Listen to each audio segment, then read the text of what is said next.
Hej, jeg hedder Natalia, og jeg vil gerne invitere jer til modeshow på restaurant Snækken, som skulle være tirsdag den 30. august og starte kl. 18.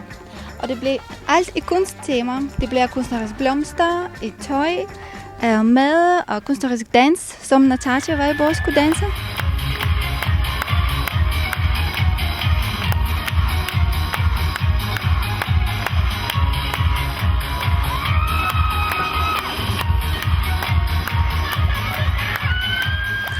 Det bliver rigtig, rigtig spændende aften med oplevelser for alle sanser.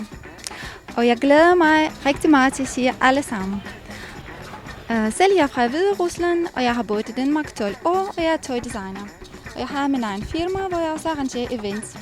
Og idéer med kunst på tøj er kommet til mig efter, at jeg har besøgt flere gallerier, og synes, den er rigtig spændende og flotte malerier, og de skal ud, og mennesker skal nyde dem, og de skal på gaderne. Og derfor er jeg begyndt at lave kjoler med malerier på. Og jeg har prøvet de danske og så de udlandske malerier.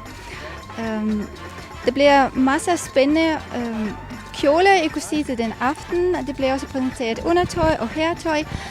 Nogle spændende Roskildes butikker med til modeshow. Det bliver rigtig god musik, kan jeg fortælle jer, og masser af gaver til alle sammen. Hvis I går med kunstnerisk støj på, så kan I vinde en gave som gavekort til Snækken på 1.500 kroner og masser andre lækre gaver. Billetterne er næsten udsolgt, men I kunne være heldige at få fat i et par stykker i forsalg på Snækken i samme dag. Glæder jeg rigtig meget at se reportager fra modeshow senere på den der kanal.